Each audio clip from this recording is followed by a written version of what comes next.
ravnotežje med življenjem posameznika in poslanstvom posameznika. Kaj piše takole, svetopismo nam nazorno kaže, kaj se zgodi, ko ljudje zlata ne vidijo več zgolj kot sredstvo izmenjave, zapravo trg kot sredstvo, temveč kot cilj, pač pa kot predmet čaščenja, poimenuje ga zlato tele. Njegovo nasprotje je sobota, eden izmed 7 dni, ko ne delamo in ne zaposlujemo, ne nakupujemo in ne zapravljamo. To je čas, ki ga posvetimo stvarem z vrednostjo in ne s ceno. Družini, skupnosti in zahvali Bogu za vse, kar imamo, ne pa, da nas skrbi za to, česar nam primanjkuje.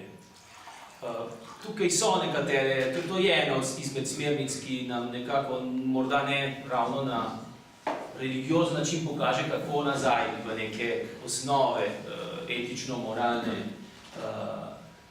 na katerih je stalo in bo verjetno še stal kapitalistični, demokratični sistem, ki v bistvu podpira svobodnega, odgovornega človeka in ga spodbuja k ustvarjanju, k razvoju za boljši svet. Hvala lepa. Morda še kakšno vprašanje? Prvič mnenje, drugič predvsem mnenje. Mislim, da se treba zelo veliko pogovarjati, namreč v vseh teh zadevah. Stvari so tako kompleksne, tako pravzaprav nejasne, kakšni odgovori so v ekonomiji, kakšna je kriza in tako naprej. Predvsem bi rekel, nobene panike prevelike ne smemo imeti. Morda. Po drugi strani svet je stalno v krizi. Vse ekonomska kriza je bila v svetu stoletja in stoletja nazaj. Morda smo imeli v Evropi, v zahodnem svetu en čas 50-60 let, ki je bilo relativno uspešno in tako naprej.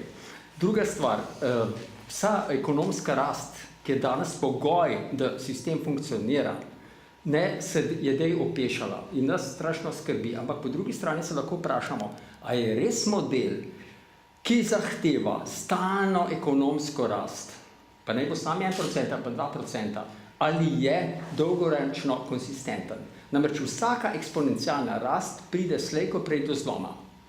In druga stvar, kam se moramo pripraviti, kaj bo tista nova paradigma, ki bo drugačna od tega.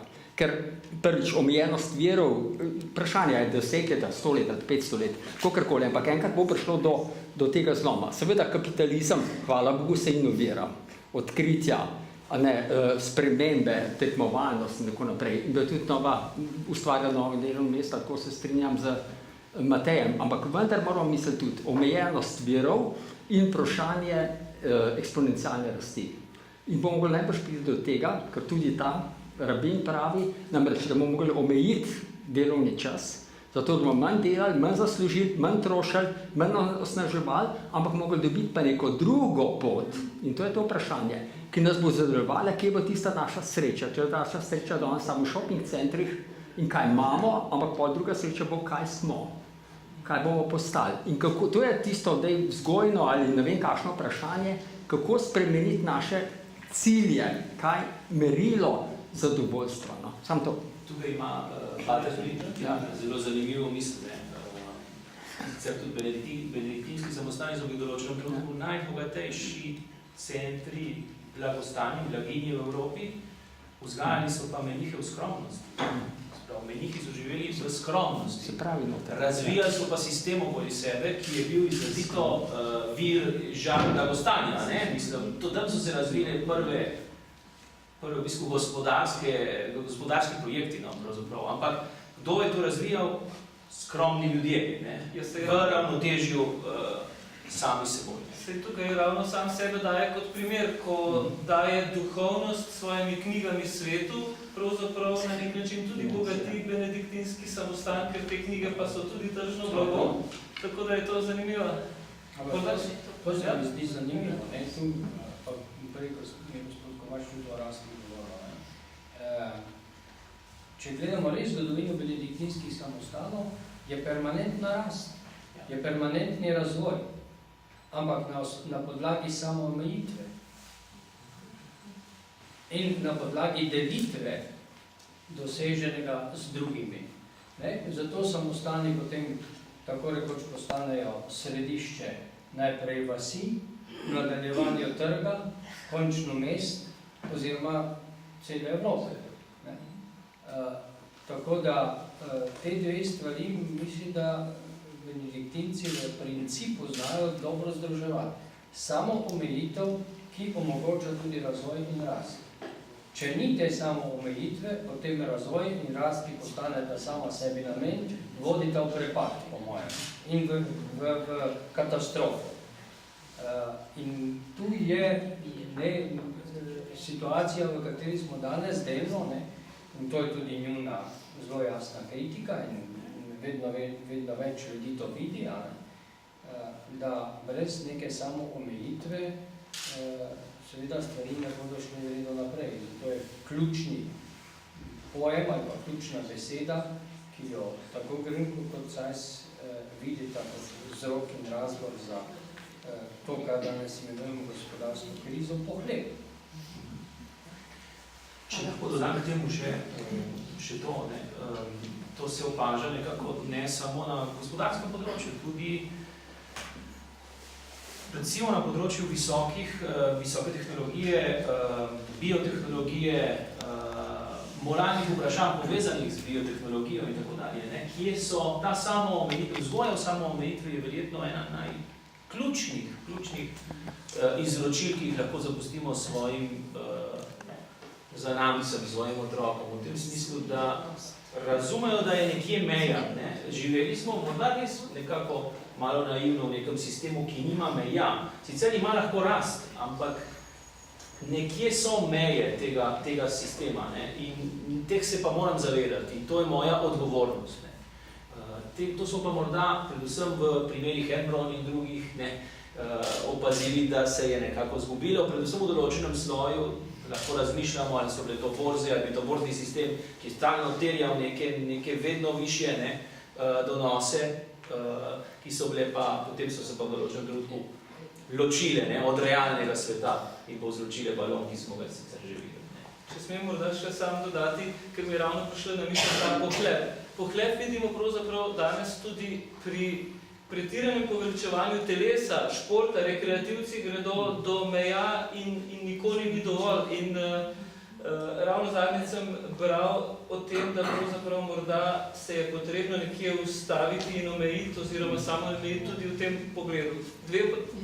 Tri roke. Morda začnemo z vami. Samo ena pripomba, Ta pohlep je vedno rezultat slabe samopodobe. Človek se mora stalno potrjevati, tisti, ki ima slabo samopodobo, vedno nikoli mu ni dovolj. Ker ni zmožen iti vase in se vprašati, kaj je pravzaprav tisto, kar je moja največja bolečina. In s tem se zamoti, ko dosega vedno nove cilje, ki ga ne usrečujejo in mu ne dajo duševnega miru. Hvala, gospa. Potem bomo pa gospod. Ja, no, v zvezi s tem, kar je Milan omenil, pa prej, ko je bila omenjena ta beseda čuječnost. Se ravno čuječnost je tisto, kar nas pa lahko vodi k temu bistvu, k koreninam, k temu, kaj jaz zmorem, kaj je tisto, kar ni treba, da me pograbi panika, če slučajno nimam ravno tako, kot sem si zamislila v enem obdobju tako delovno mesto ali pa brez problema, ker problemi se pojavijo. Ampak s to občutljivostjo, s to neocenjujočo, nepresojajočo držo, ko sprejmemo vse, tako kot ste rekli, tudi tisto, kar ni tako lahko, kar ni preveč lahko, tudi kar se tiče mojih lastnosti, mojih šibkosti, mojih pomanjkljivosti nekje v smislu ciljev pa mojega poslanstva, da to sprejmem, da z eno občutljivostjo naravnavam v tem, glede na to, v katerem obdobju sem, in se potem lažje osredotočam na neko ravnotežje, ki je ne samo delo, ampak tudi druga plat življenja. To je celovito. Hvala lepa, gospod. Govorite o samoomejevanju. Jaz moram reči, da to samoomejevanje mi ni zelo blizu, predvsem iz enega razloga, ker se ne samo vedno izrodi ponavadi v omejevanje drugih, rajši kot ne, ampak ko enkrat začnemo govoriti o samoomejevanju, se zelo velikokrat pravzaprav postavimo nasproti tisti kreativnosti, tisti svobodi, tistemu razvoju, tisti motivaciji, ki je pravzaprav imanentna prav kapitalizmu, ne, že tam od Maxa Webera in njegovega protestantizma in kapitalizma oziroma protestantske etike in kapitalizma naprej. Zapravi, če se gremo omejevati na tak način, a nam to pravzaprav ne pomeni, ne, da bomo na nek način kolapsirali vase. Se vrnil Matejo, ki je rekel, da v bistvu lahko samo rasteš, ne? Če ne boš rastel, pač lahko samo padaš. Ne? Neke umestne poti, nažalost, nikokar se to grozen po svoje sliš, ker se pa seveda strinjam s tem, da je nekje tudi konc, ne? Te eksponentne rasti, ne more tako zgoditi. Ne? In ne pomeni mogoče to v končni fazi tega, da bi bilo predvsem potrebno vse sile usmeriti v nadaljnji razvoj, v to, da rešimo energetski problem, da rešimo fuzijo, da rešimo mogoče tudi neke načine, kako presežiti zgolj omejenost na naš planet, tako kot so včasih presegali zgolj omejenost na Evropo in so šli raziskovati in šli v novi svet. Ne? To je zelo vprašljivo z tega vidika. Mislim. Kaj mislite o tem? A te to omejevanje pravzaprav ne potegne v neko spiralo? Tako kot v tej krizi. Ne? Omejujemo, ne? Vrčujemo. Bolj, ko vrčujemo, bolj moramo vrčevati. Začnemo vrčevati zaradi tega, ker imamo luknjo v proračunu. Zaradi vrčevanja imamo na koncu leta veliko večjo luknjo v proračunu. In temu ni videti konca. Ne? Zanimivo razmišljanje. Tukaj imamo potem še eno vprašanje. Jaz bi samo komentiral, pač dodal to, ne, da je vsaj v mojem primeru, morda boste drugi, ki drugače odgovorili, ampak se mi zdi, da je nesporazumno, nekako samo omejevanje v smislu skromnosti nekako pomeni, vsaj zame, da nisi osebno vezan, tvoja osebna sreča, tvoja osebna izpolnitev ni vezana na to, da si nekako dosegel neko določeno stopno blaginje, mislim, blagostanja v gospodarskem, v ekonomskem smislu. To pa ne pomeni, in tukaj pomislimo vse in dobro, zdaj bo išla, sem bil pri založnikih, danes na kosilu in sem mi povedal, da bo tak nova knjiga o Steve Jobsu, nekako tak čas zunaj na trgu. In zdaj seveda, kakorkoli bi ta gospod malo bit v teh svojih posebnih pogledih, sami lahko vidite, da je to človek, ki je nekako živel za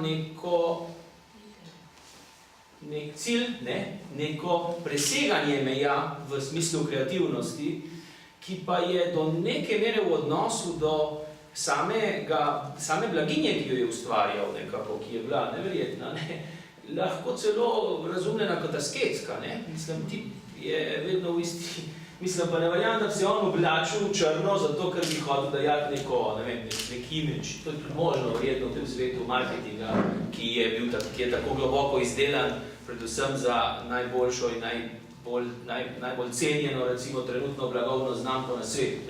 Ampak vsekakor, in mit, ki se je ustvaril pod njegove osebnosti, ampak mislim, pri kreativcih, pri ljudeh, ki resnično presegajo določene meje in so polno naravnani na ta cilj, dejansko lahko tudi večkrat in predvsem pogosto sobiva skromnost, odnos do nenavezanost na rezultate tega, kar morda če tako.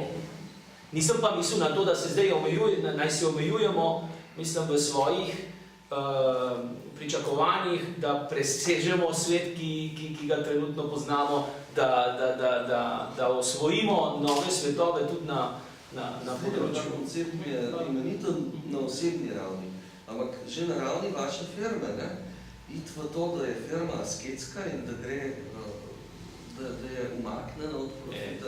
To ne drži. To je pa 90% vse skupaj štosa. Samo eno stavko mogoče na to temo. Jaz menim, da družbe, ki se ne zavedajo svojih omejitev pa mej, so v primerjavi s tistimi, ki se zavedajo na slabšo in propadajo.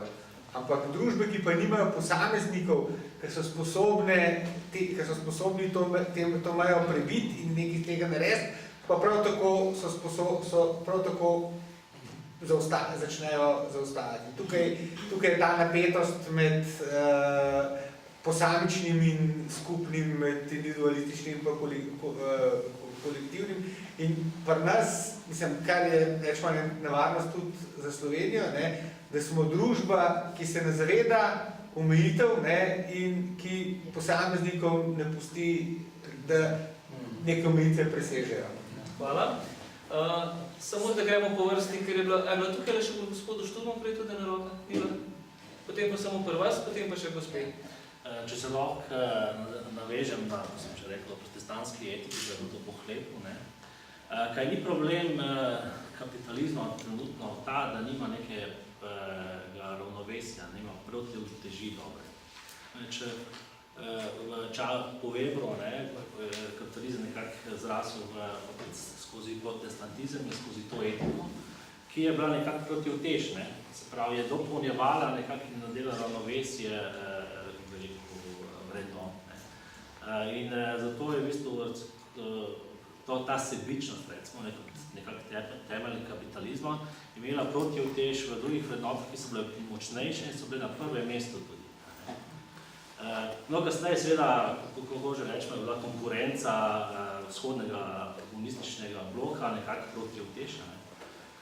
Zato verjetno zaradi tega tudi kapitalizem držala v nekem ravnovesju, kako že. Zdaj pa tega ni več in je zadnjih 20 let vidno, kam smo prišli. Sam kapitalizem nima te protivteži, ker tudi sama etika taka drugačna je v družbi harna močno v zadnjem stoletju. In zdaj vprašanje, kako vi gledate na to? A je tukaj isto še problema? Jaz mislim, da jaz se bi težko s to tezo strinjal, da je kapitalizem imel korektiv v socializmu, tega vzhodnega tipa. Kapitalistične države so znotraj sebe razvijale kolektiv socialne države. Najbolj socialne države so Avstrija, Nemčija, Švedska, skandinavske države. Ker, glede, jaz tudi sem malo skeptik do tega poveličevanja nekega protestantskega, neke protestantske etike. Katere dežele so najbolj razvite, pa najbolj socialne? Bavarska, Severna Italija pa Avstrija. To so katoliške dežele. Tu protestantizem ni imel skoraj nobenega vpliva. To so najbolj bogate dežele v Evropi in tudi najbolj socialne dežele. Tako da, jaz mislim, da kapitalizem kot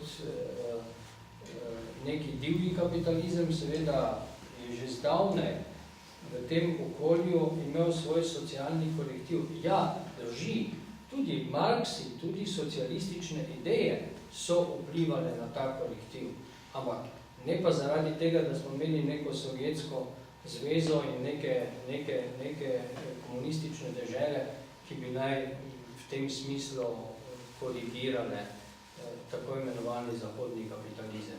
Tako da jaz ne vidim te konstelacije tako in da zdaj, ko tega antipoda ni več, zdaj pa je kapitalizem padel v krizo.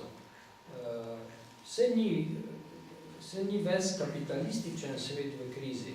Jaz se tudi včasih sprašujem, a dokler mečemo 30% vse hrane proč, dokler otroci mečejo malce proč, dokler recimo iščejo določeni podjetniki delavce za določena dela, pa jih ne dobijo, čeprav je na seznamu v tisti občini nekaj 100 ljudi brezposelnih. A je to kriza? To je kriza v glavah, to ni kriza v sistemu. To je kriza v delovnih navadah. Jaz se bojim, da smo mi prišli v krizo delovnih navad v prvi vrsti. Tudi, kar zadeva fizično delo. Če bo res kriza taka, da se bodo ljudje morali s svojimi rokami pridelati krompir, vam povem, da bo jih tretjina pomrlo, ker to ne znajo več. Ampak to je